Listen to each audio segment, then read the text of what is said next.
기적의 조건이라는 제목으로 말씀을 살펴보겠습니다. 요한복음 2장에는 우리 예수님께서 이 땅에 오셔서 첫 번째 기적을 행하신 가나 혼인잔치에 대한 말씀이 나타납니다. 여러분, 우리가 살아갈 때는 기적의 연속이다.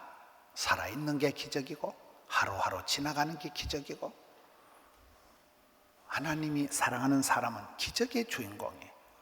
우리가 기적이 필요한 사람들이 건강의 기적, 사업의 기적, 우리가 모든 하루하루 살아가는 날들이 보면 하나님의 은혜가 아니고는 살 수가 없고, 하나님이 기적의 손길을 베풀어 주실 때 기적이 상식이 되고 기적의 주인공이 복 있는 사람이 되는데, 우리 예수님께서 이 땅에 오셔서 30년 만에 처음으로 기적을 행하신 일이 오늘 갈릴리 가나 혼인잔치 집입니다. 예수님의 첫 번째 기적이 왜 혼인잔치집에서 나타났을까요?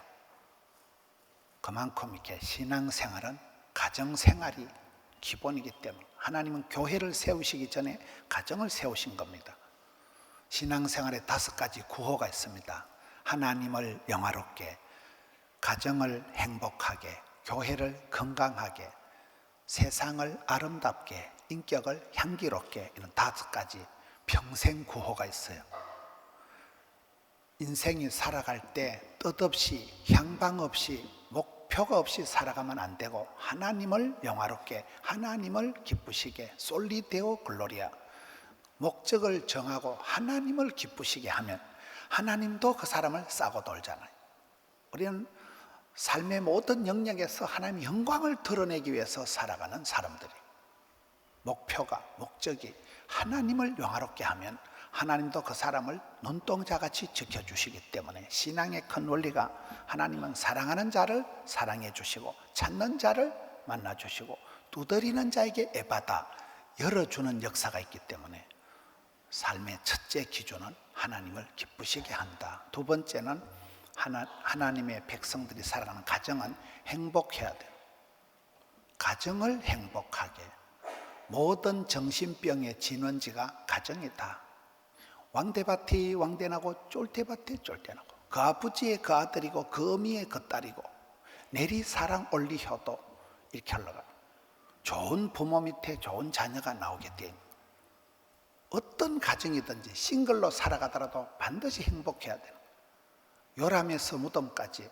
우리 예수님께서 첫 번째 기적을 가정, 혼인, 잔치집에서 행한 이유는 그만큼 가정이 중요하고 가정이 기본이다. 가화만사성, 모든 건 가정에서 엄마 아빠가 기도하고, 가정에서 찬송 소리가 울려 퍼지고, 가정재단, 가정예배 잘 드리고, 아빠가 퇴근했을 때 엄마가 식탁에 성경을 펼쳐놓고 읽는 모습이 가장 평화로운, 은혜가 충만한, 은혜와 진리가 넘치는 모습이라고 저희 가정 얘기를 합니다. 저는 제가 집사람이 이렇게 성경 읽을 때가 제일 안심이 되고, 뭔가 모르게 내가 저 여자 영빨에 좀 복을 받겠다는 그런 생각이 들어요. 여러분, 남편이 퇴근할 때 여자가 썬데이 서울이나 펼쳐놓고 있고 명품이나 주문해가지고 무슨 골치 아픈 거예요. 가정이 중요해요. 가정이. 반드시 가정은 행복해야 돼요. 그렇잖아요. 가정의 설계도면, 가정 결혼 건축가, 하나님의 설계하신 성경 말씀을 가지고 그렇게 살아가서 행복한 가정을 이루어야 돼요. 세 번째는 교회는 건강해야 돼요. 우리 교회처럼 건강한 교회는 반드시 성장, 부흥, 발전되게 돼요. 나무를 심어놓으면 반드시 자라고, 아가야가 태어나면 반드시 쑥쑥 자라듯이 하나님의 교회는 반드시, 건강한 교회는 성장, 부흥, 발전하는 거예요. 교회에서는 내가 암적인 무슨 메르스 바이러스 같은 그런 악성 바이러스, 암적인 병적인 존재가 되면 안 돼. 항상 성도들을 세워주고 서로 기도해주고 중보해주고 사랑하고 존경하는 사랑의 공동체를 만들어야 되지, 절대로 그 사이에 내가 병적인 그런 존재가 안 되도록 건강을 유지해야 돼. 건강. 교회는 건강해야 돼. 하나님을 기쁘시게, 가정을 행복하게, 교회를 건강하게 살아가는 그런 사람이 사는 곳은 참 아름다워라. 반드시 세상이 아름다워지는 거예요. 저는 집회를 나가면 그렇게 얘기합니다. 여러분, 부산이, 김해가, 양산이 왜 멋있습니까? 물어보면 사람들이 대답을 잘 못해요. 그러면 포도원교회가 있어 그렇다 이렇게 얘기합니다. 여러분은 여러분 동네를 신경을 쓰시오. 부산은 신경을 끄시오. 포도원교회가 가봐합니다. 이렇게 얘기합니다. 그대 있으면 내가 있는 거예요. 그런 믿음에, 그런 인격에, 그런 사람이 살아가는 가정은, 공장은, 회사는, 직장은, 동네는 반드시 아름다운 거예요. 썩어가는 세상에 소금덩어리 같은 방부제가 되지요. 어두운 세상에 빛을 발하니까 반드시 좋아진다니까요. 윗물은 더러워도 서서히 샘물 같은 이 역할을 하기 때문에 가정이, 회사가 다 좋아지는 거예요. 마지막은 인격은 향기로운 거예요. 외모에, 가정 형편에, 직장에 상관없이 예수 믿는 사람은 너희는 그리스도의 향기다. 인격이 향기가 나, 향기가. 여러분, 가시밭에 백합화는 찔리면 찔릴수록, 가시에 찔릴수록, 아플수록 향기가 진동을 하는 것이지 똥내가 나면 안 되는 거예요. 똥파리가 날아다니면 안 되는 거예요. 벌이 날아오고 잠자리가 날아오고 새가 날아오고. 겨자씨 한 알만한 믿음에서도 자라면 큰 나무가 되고 숲을 이루면 온갖 새들이 와서 깃들이잖아요. 신앙생활에 그런 5가지 구호가 있듯이 오늘 본문에 예수님께서 첫 번째 기적을 행하신 것이 가나 혼인 잔치집, 결혼식장에서 기적을 행하셨다는 것은 의미가 심장한 것입니다. 사흘째 되던 날 갈릴리 가나에 혼례가 있어 예수의 어머니도 거기 계시고, 저는 오늘 말씀을 보면서 이 기적의 현장의 필수 조건이 엄마예요. 엄마. 사람은 살아갈 때 항상 엄마 손이 약손이에요. 엄마가 해주는 게 최고예요. 여기에 예수님이 첫 번째 기적을 행할 때 주연, 조연, 시나리오, 무대 감독, 소품 담당을 예수님 모친 마리아가 다 하는 거예요. 여기 보세요. 예수의 어머니도 거기 계시고, 3절에 포도주가 떨어진지라 예수의 어머니가 예수에게 이르되 저들에게 포도주가 없다 하니, 5절에 그의 어머니가 하인들에게 이르되 너희에게 무슨 말씀을 하시든지 그대로 하라. 여러분, 예수님의 모친 마리아, 예수님의 양친 요셉과 마리아를 생각해 보면 이 세상에 수많은 사람들이 있는데 하나님께서 왜 요셉과 마리아를 예수님의 양친으로, 축복의 통로로, 메시아를 잉태하는 그릇으로 들어 쓰셨을까요? 이유가 있는 거예요. 요셉이 누굽니까? 여러분, 정혼한 처녀가 결혼도 하기 전에 임신을 했다는 소식을 듣고 요셉이 어떻게 했습니까? 성경에 보면 요셉이가 마리아의 아랫배를 걷어차니까 예수께서 유산이 되더라. 이런 성경이 불경한 기록이 있으면 얼마나 역사가 복잡해지겠어요. 요셉은 의인인지라 요셉은 가만히 끊고자 함이라. 요셉은 인격적인 그릇이 됐기 때문에 어떤 일이 있어도 은혜롭게, 의롭게, 반듯하게 가만히 끊고자 그런 안돈된 인격의 소유자이기 때문에 예수님의 양친으로 들어서시는 거예요. 굉장히 인격적으로, 정서상으로 안돈이 되어 있었기 때문에 가만히 끊고자 함이라. 멋있지 않습니까? 마리아가 누굽니까? 마리아가 무슨 동주 여대 유아교육학과를 나왔어요. 무슨 마리아는 아무런 그런 스펙이 없는 사람이지만은 천사가 나타나서 아가씨한테 네가 예수님을 잉태했다 할 때 마리아가 주의 계집 종이오니 말씀대로 될지어다. 오늘 여기도 보면 하인들에게 가서 예수님 시키는 대로 해라, 말씀대로 해라, 이걸 마리아 복음이라고 합니다. 마리아가 왜 예수님을 잉태하는, 메시아를 잉태하는 축복의 통로로 쓰임받았을까요? 마리아가 예수님에 대한 기록이, 마리아에 대한 기록이 성경에 많지가 않지만은 누가복음 2장에 예루살렘 성전에 예수님께서 6월절에 순례를 가셨다가 예수님 분실 사건이 생깁니다. 그때는 풍습이 엄마는 아기랑 아침 먹고 호닥호닥 걸어가고 아빠는 점심 먹고 휘적휘적 걸어가면 밀양 쭉 가면 만나서 이제 하룻밤 자고 또 그 다음날 아침 먹고 엄마랑 아기는 호닥호닥 걸어가면, 아빠는 점심 먹고 휘적휘적 걸어가면 대구쯤 가서 그 다음날 만나서 또 하룻밤 자고 가는 거예요. 사흘째 되던 날 예수님이 없어진 거예요. 아빠는 엄마랑 갔겠지, 엄마는 아빠랑 왔겠지. 예수님이 없어져서 찾다가 예루살렘 성전에 간 예수님을 만났잖아요. 얘야, 네가 어떻게 여기 있냐? 예수님께서 내가 아버지 집에, 만민이 기도하는 집에, 주의 궁전에, 내가 성전에 있는 게 단거이지.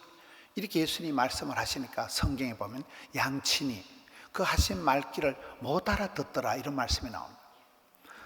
요셉과 마리아가 예수님의 말귀를 못 알아들었어요. 그런데 거기에서 마리아가 한 가지 차이가 있는데, 마리아는 이 모든 말을 마음에 두니라. 이게 그게 차이입니다. 말씀을 품으면 기적이 일어나는 거예요. 예수님 모친 마리아는 말귀를 못 알아들어도 예수님 말씀을 그대로 가슴에 담고 그때부터 이 본문까지 18년이 지나간 거예요. 여러분, 어릴 때부터 30년이 지나는 거예요. 여러분, 예수님께서 30년 동안 학교를 다니지도 않고 한 번도 기적을 안 행하시고, 그럼 마리아가 얼마나 헷갈렸겠어요. 야가 가가 맞나 이거? 내가 30년 전에 천사 가브리엘을 만난 게 아니고 빈혈이 심해가지고 임신 초기에 사브리엘을 본가 이건나? 마리아가 얼마나 헷갈렸겠어요. 근데 마리아는 천사의 말을, 하나님 말을 들을 때 그대로 순종하는 거예요. 주의 계집종이오니 말씀대로 될지어도. 여기도 하인들에게, 얘들아, 이분 예수님 하는 말씀대로 하면 된다는 거예요. 말귀를 못 알아도 주의 말씀을 품고, 소원을 품고, 말씀을 품고 30년을 기다린 거예요. 여기 와서 이 역사적인 장면의 첫 단추를, 역사의 커튼을 열어 제킨 분이 마리아라니까요. 우리의 가정도 그렇습니다. 다 저는 전국을 다니면서 저 젊은 사람이 어떻게 저렇게 복을 받았을까 보면 반드시 집안에 하늘의 미랄 같은 기도의 할머니, 기도의 어머니가 있더라고요. 늘 오매불망 자녀를 위해서 새벽마다 눈물로 기도하는 그 집안에 하늘의 미랄 같은 엄마의 손길, 눈물의 기도의 엄마가 있다니까요. 그래서 엄마 손이 약손이고, 여기도 예수님의 모친 마리아가 나타나면서 기적이 나타나는 것입니다. 우리가 그런 기도의 어머니, 부산에만 있는 게 마마크럽이다. 마르다처럼 섬기고 마리아처럼 기도하자. 어머니 기도회가 10,000명씩 모입니다. 어머니의 눈물, 아버지가 거룩한 손을 들고 기도할 때 그 가정에 기적이 만들어지는 거예요. 의인의 자식은 버림을 당하거나 빌어먹는 법이 없는 거예요.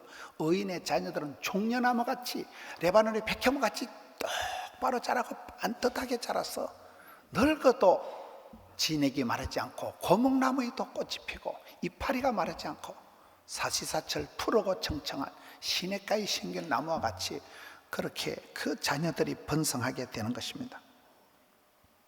2절에 예수와 그 제자들도 혼례의 청함을 받았더니 이곳에 잔치가 벌어지고 이곳에 예수님을 초청한 것이, 이게 기적의 시작입니다. 주님 찾아오셨네 모시어 드리세. 우리가 성경을 자세히 보면 똑똑해서 총기가 있어서 하나님 믿고 복받은 사람은 별로 없어요.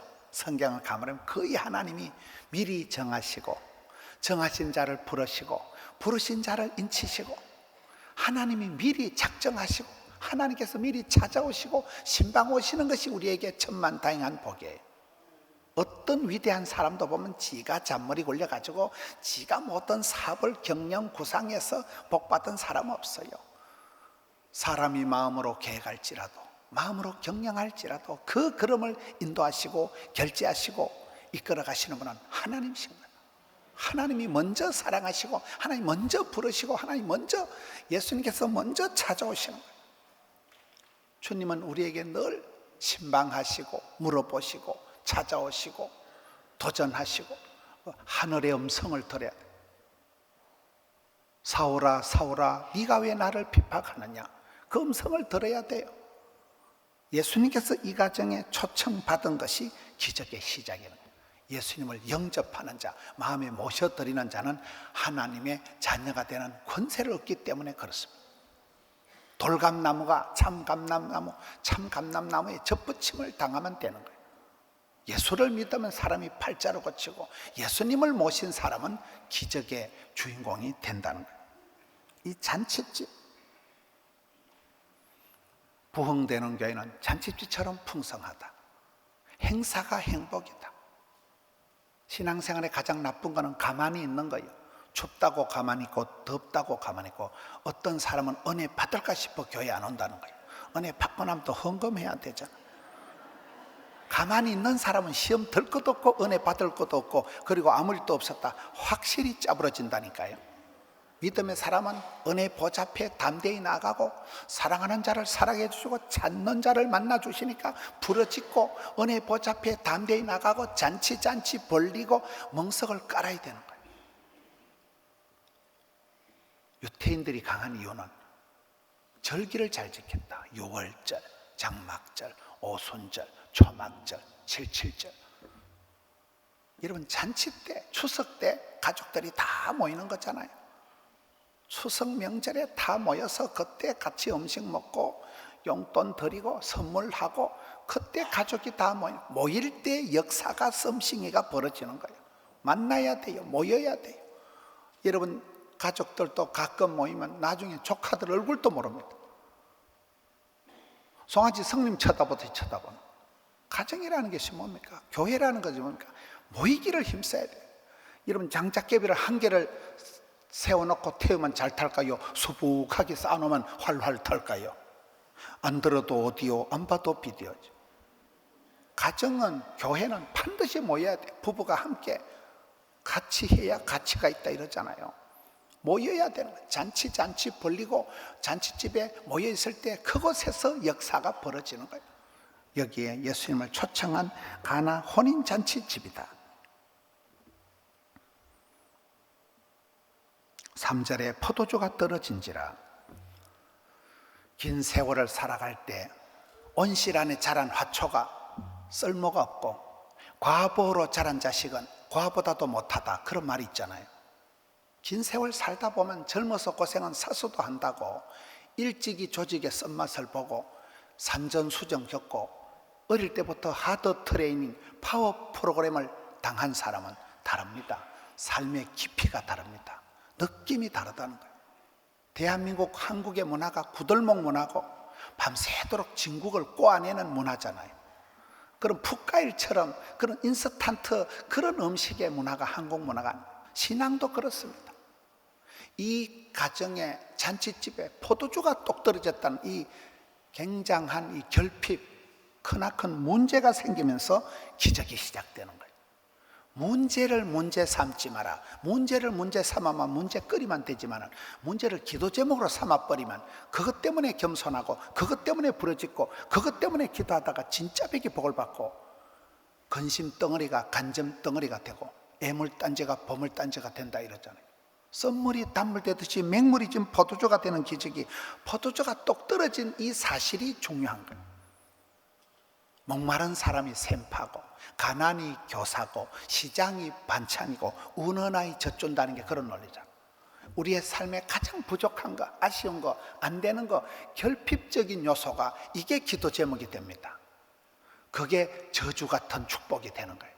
많은 가정 보세요. 그 집안에 있는 거 치명적인 아픔, 그 집안에 어떻게 할 수가 없는 거 애물단지 같은 존재가, 어머니가 그것 때문에 늘 울고 아버지가 그것 때문에 늘 가슴 아파하고 울면서 성자가 되고, 그것 때문에 하나님의 은혜를 덧입는 거예요. 약할 때 강해지고, 내가 그리스도, 약할 때 그리스도의 능력이 온전히 나타나는 법이잖아. 내게 결핍된 2%가 부족한, 내게 치명적인 약점이 뭐냐는 거예요. 그것을, 약점을 숨긴다고 해결이 되는 거예요. 은혜 보좌 앞에 담대히 나가면. 이런 동물들은 싸우다가 뿔에 찔려서 상처를 받으면 본능적으로, 동물적으로 햇볕이 이래 쪼아서라도 자외선 치료, 감마선 치료, 자연 치료를 한대요. 사람은 마음에 부끄러움이 있고 쪽팔림이 있으면 방에 콕 처박혀가지고 우울증 환자가 되기가 쉽지만, 어떤 아픔, 어떤 상처, 어떤 결핍이든지 주님 앞에 나가면 포도주가 똑 떨어진 이 사실 때문에 이 집안에 최고의 포도주가 만들어지는 기적이 연출이 되는 거예요. 내한테 없는 거, 안 되는 걸 부끄러워할 게 아니에요. 그걸 기도 제목으로 삼으라고. 기도 제목을 남겨두시는 하나님, 그것 때문에 기도하고 그것 때문에 부러졌다가 교만할 건디기도 없고 겸손을 감당하지요. 항상 기도하지요. 그러면 기적이 나타나는 것입니다.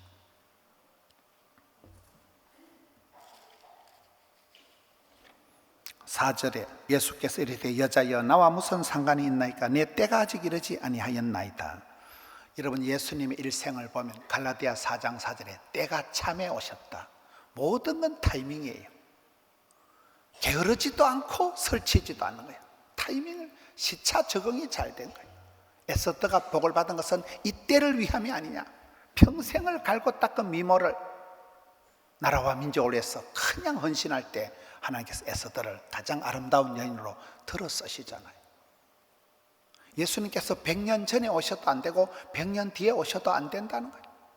이날, 이 30년 만에 기적이 행하는 이날, 모든 건 무르익어야 되는 거예요. 추나 추동이 지나고 가을철에 늦은 비에 복을 받고, 그때 여러분 과일이 무르익듯이 성경의 늦은 비는 우리나라로 말하면 봄비예요. 모든 건 때를 따라, 하나님은 때를 따라 일마다 때마다 은혜를 베풀어 주시는 거잖아요. 예수님의 사역이 한 개도 안 서두르고 한 개도 안 바쁜 거예요. 복음서를 보면 예수님께서 온 동네 방네 두루두루 다니면서 각색 병등자들 고치시고 설교하시고 가르치시고 치료하시고 참으로 바쁘게 다니시고, 이런 새벽에 한적한 곳에 가서 기도하시고 밤이 맞도록 기도하시고, 예수님의 사역이 그렇게 바쁘지만 한 개도 서두르는 게 없고 한 개도 게으른 게 없는 거예요. 모든 건 때를 따라, 때가 참에 우리가 이 시세를 분별하고 때를 잘 보면 신토부려 그 철에 그 시대 그 땅에서 나는 그 과일이 몸에 좋듯이 봄철에 도다리 쑥국, 가을철 전어 뭐 이러잖아요. 신앙생활도 그런 거예요. 때를 따라 어린 아기들은 아기들대로 귀여움이 있고 어르신들은 어르신대로 그 완숙한 곱게 늙어가는 그런 모습이는 중년의 아름다움이 있는 거예요. 뭐 젊은 것들만 뭐 이쁘고 이런 게 아니에요. 중년은 중년대로 곱게 늙어가시는 참 우리 집사님 고우시다 그렇잖아요. 나이에 따른 그 아름다움이 있는 거예요. 때를 따라 은혜를 베푸시고 때에 맞는 기적이 나타나는 거예요. 여기에 때가 아직 이르지 아니하였나이다. 철저히 하나님의 스케줄, 하나님의 때를 따라 살아가신 분이 우리 예수님이시다. 6절에 두세 통 드는 돌 항아리 6이 놓였는지라 예수께서 그들에게 이르시되 항아리에 물을 채우라 하신 적 아기까지 채우니, 돌 항아리 6개가 있다는 거예요.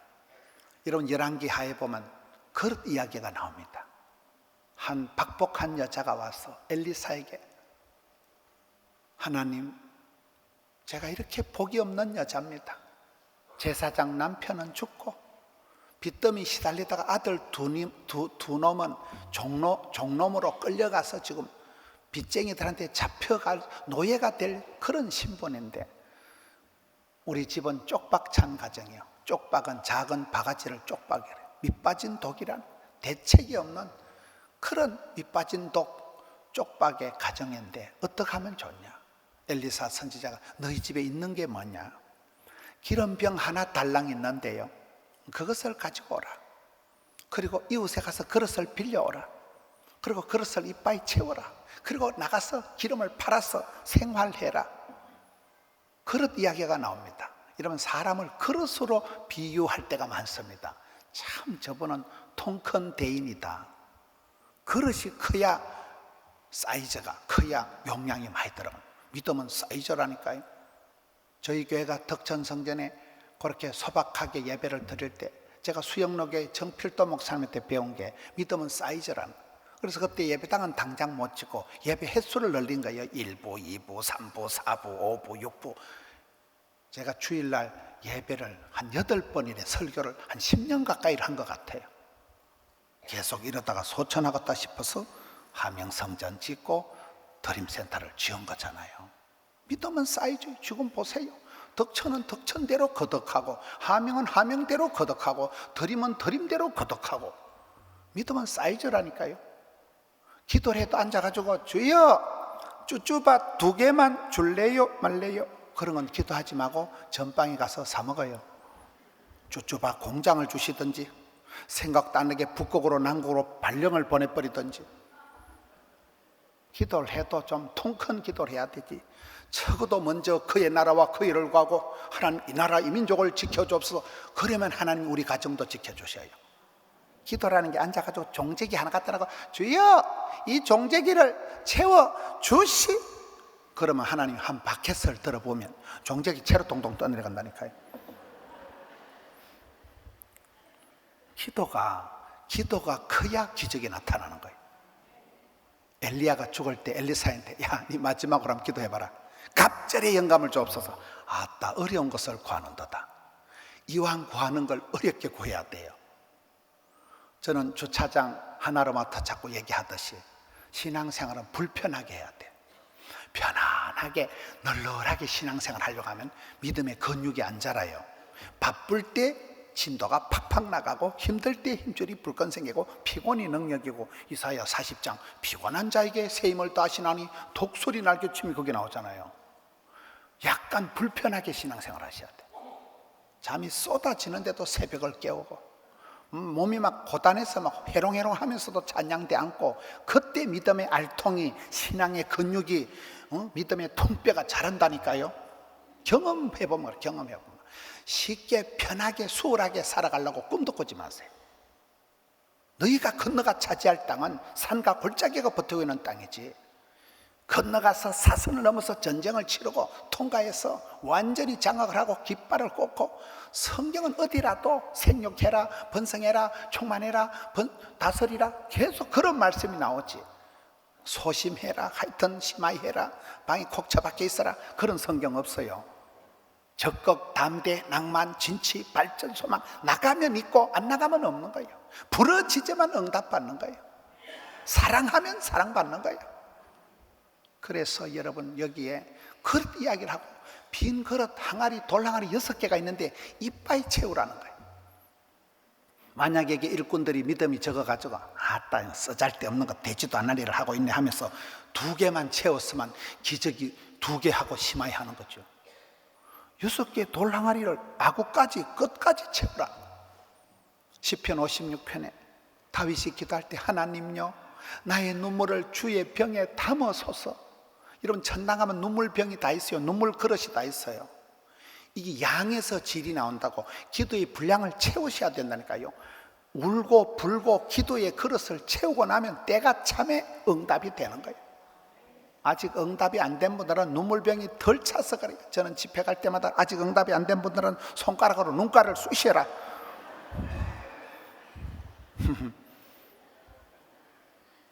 엄마가 오랫동안 울었어. 할머니가 새벽마다 울어서 손주들이 되는 거예요. 눈물로 키운 자식이 망하는 법이 없는 거예요. 어머니는 눈물의 어머니. 어떤 아비가, 어떤 엄마가 자식이 생선을 다는데 뱀을 주냐. 오매불망. 내 새끼 잘 되는 게 꿈인데 부영들이 그렇게 새벽마다 울고 집에서 울고 수시 모집할 때 수시로 울어요. 그래야 애들이 되는 거예요. 이게 세상에 공짜가 됐어요. 돌 항아리를 갖다 놓고 끝까지 채우라니까요. 그거를 99%만 채워서는 응답이 안 되는 거예요. 마지막 1%까지 꼭지점까지 채워야 되는 거예요. 아구까지 채워라. 8절에 이제는 떠서 연회장에 갖다 주라 하심에 갖다 주었더니 기적이 나타나는 거예요. 여러분 일꾼들은 곤조가 있습니다. 현장에서 일하는 일꾼들은 곤조라고, 그게 일본 말인 것 같아요. 곤조 알아요?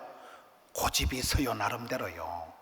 적어도 그 현장에서 이렇게 해야 된다는 자기만의 노하우가, 자기만의 고집이 아니겠어요? 일꾼들은요 초짜 말을 잘 안 듣습니다. 자기 경험 세계에서 곤조가 있는데, 여러분 여기 보세요. 포도주가 똑 떨어졌다. 잔칫날이 좀 이상하게 돼버린 거예요.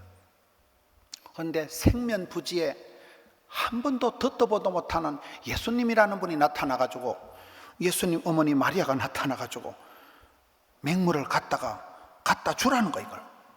여러분, 일꾼들이 생각할 때 이 아저씨가 지금 장난하나, 지금 안 그래도 포도주가 떨어져 분위기 까칠한데 맹물 바가지 갖다 줬다가 기싸대기 맞을 낀데 장난하나, 이러고 말을 안 들었으면 기적이 안 일어나는 거예요.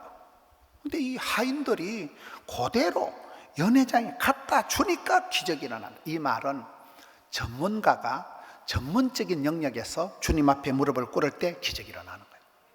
오늘 이 시대는 전문가 시대예요. 자기가 일하는 그 부분에서 자기는 박사여, 그러니 하나님을 안 믿는다니까요. 생로병사, 흥망성쇠, 생사화복, 희노애락을 주관하시고 주신 자도 취하신 분도 하나님이십니다. 세계 우주를 경영하시는 분은 아버지 하나님이신데 사람들이 그걸 안 믿고 전문가를 의지하는, 전문가를. 여기는 일꾼, 현장에서 물을 떠나르는 일꾼들이 현장에서 말도 안 되는 일, 납득이 안 되는 일, 이 말씀 그대로 순종할 때 기적이 일어났듯이 우리의 삶에도, 그래서 내가 가장 자신하는 부분, 내가 가장 큰 소리 뻥뻥 치는 부분에서 십자가 아래 무릎을 꿇어야 됩니다. 주여 도와주시옵소서, 주여 은혜를 베풀어 주시옵소서, 주여 나를 불쌍히 여기소서, 주여 붙잡아 주옵소서. 그게 기적의 꼭지점이 된다는 거예요. 9절에 연회장은 물로 된 포도주를 맛보고도 어디서 났는지 알지 못하되 물도온 하인들은 알더라. 여러분, 이 말씀이 얼마나 기가 막힌 말씀이에요. 아무도 몰라, 누구도 몰라, 우리들의 지난 이야기, 그런 노래가 있어요. 이 기적을 아무도 몰라. 어떻게 이런 최고의 극상품의 포도주가 나온지 아무도 모르는데 현장에 있었던 물도온 하인들만 알더라. 신앙생활은 그렇습니다. 아무도 몰라. 우리 집안의 기도 제목을 누가 알아요? 내 마음의 깊은 소원을 누가 알아요? 주님과 나만의 추억의 계절, 화려한 시절, 은혜의 동산, 기적의 현장이, 주님과 나만의 씨름을 하고 혼자 울다가 불다가 막 무릎을 치고 혼자 울다가 일어나 춤을 추고 막 할렐루야, 그런 경험이 있어야 되는 거예요. 추억이, 간증거리가 있어야 돼요. 호랑이는 죽어서 이름을 남기고 사람은 죽어서 가족을 남기고, 우리 이런 게 늘 헷갈리는 거예요. 낮말은 밤이 덥고 밤말은 쥐가 덥고, 뭐 바람 많은 가지에 나무가 많고 나무 많은 가지에 바람, 헷갈리는 거예요. 이 하인들만, 이 추억이 있는 하인들만, 이야, 이분이 예수님이시구나, 이분 옆에 붙어 있으면 기적이 되는구나, 이분 말씀만 들으면 역사가 벌어지는구나. 아무도 몰라, 아무도 몰라. 물도온 하인들만 알더라. 여러분, 에베소서에 가서 보면 아내들아 남편에게 복종해라, 남편들아 아내를 사랑해라, 사랑에 대한 얘기를 하다가 내가 이 비밀을 그리스도와 교회에 대해서 말하노라. 교회는, 성도는 하나님 말씀 앞에 순종하고, 하나님이 세상을 이처럼 사랑하사 독생성자를 주셔서 예수님이 이 땅에 오셔서 십자가에서 그가 찔림으로 우리가 나음을 입고 그가 죽었기 때문에 우리가 살 길을 찾게 되었듯이, 예수와 교회와 예수 그리스도의 관계를 사랑의 비밀이다, 기가 막힌 기이한 축복. 신앙은 비밀 이야기입니다. 신비로운 이야기입니다. 기적입니다. 여러분, 기적 중에 기적은 사람이 바뀌는 거래요. 날마다 때마다 변화돼야 됩니다. 아침마다 새로워져야 돼요. 말씀으로, 기도로, 말씀과 기도로 거룩하여 지면이라. 가정의 목적은 신랑 신부가 물고 빨고 행복이 아니라 거룩이다. 하나님의 뜻이 이루어지고 하나님의 사랑이 넘치고, 그게 행복한 가정, 건강한 가정, 쓰임받는 가정, 성교하는 가정. 할렐루야. 기적의 주인공들 여러분들이 되세요. 여러분 가정이 기적의 현장이 되고, 우리 포도원이 기적의 현장이 되고, 이 방송으로, 인터넷으로, 실시간 방송으로, 어제 또 보니까 뭐 말레이시아, 홍콩, 일본 많은 성도들이 우리 예배 같이 하고 있습니다. 말씀을 듣는 중에 치유와 회복이 일어날 것입니다. 하나님의 말씀이 살아운동력이 있을 것입니다. 이 시간 이곳에서 성령님이 역사하실 때 기적이 나타나는 것입니다. 날마다 기적을 체험하고 날마다 기적을 상식적으로 만들어 가시는 우리 성도님들 되시기를 축원합니다. 이 말씀 붙들고 통성으로